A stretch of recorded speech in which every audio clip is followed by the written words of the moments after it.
Rose milk cake is a delicious and popular dessert that can be made easily at home with a few simple ingredients. Here's a recipe to make it.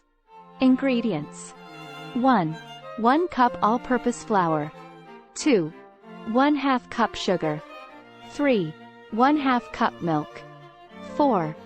1/2 cup vegetable oil. 5. 2 large eggs. 6.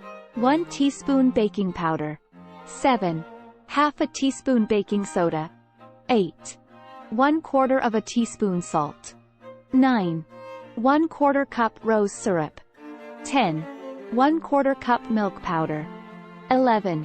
1/4 cup hot milk. 12. 1/4 cup heavy cream. For garnish. 1. Crushed pistachios. 2. Edible rose petals. Instructions. 1.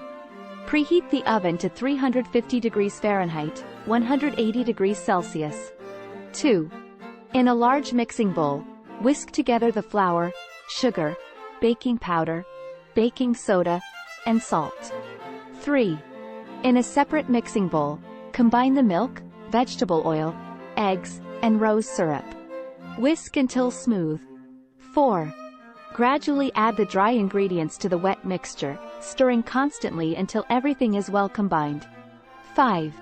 Pour the batter into a greased 8-inch cake pan and bake for 30 to 35 minutes, or until a toothpick inserted in the center comes out clean. 6. While the cake is baking, prepare the milk syrup. In a small bowl, mix the milk powder and hot milk together until the milk powder has dissolved completely. Add the heavy cream and rose syrup, and mix well. 7. Once the cake is done, remove it from the oven and let it cool completely. Once cool, use a fork to poke holes all over the cake. 8.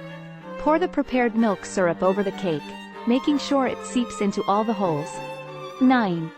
Chill the cake in the fridge for at least 2 hours before serving. 10. Before serving, garnish the cake with crushed pistachios and edible rose petals. Your homemade rose milk cake is now ready to be enjoyed.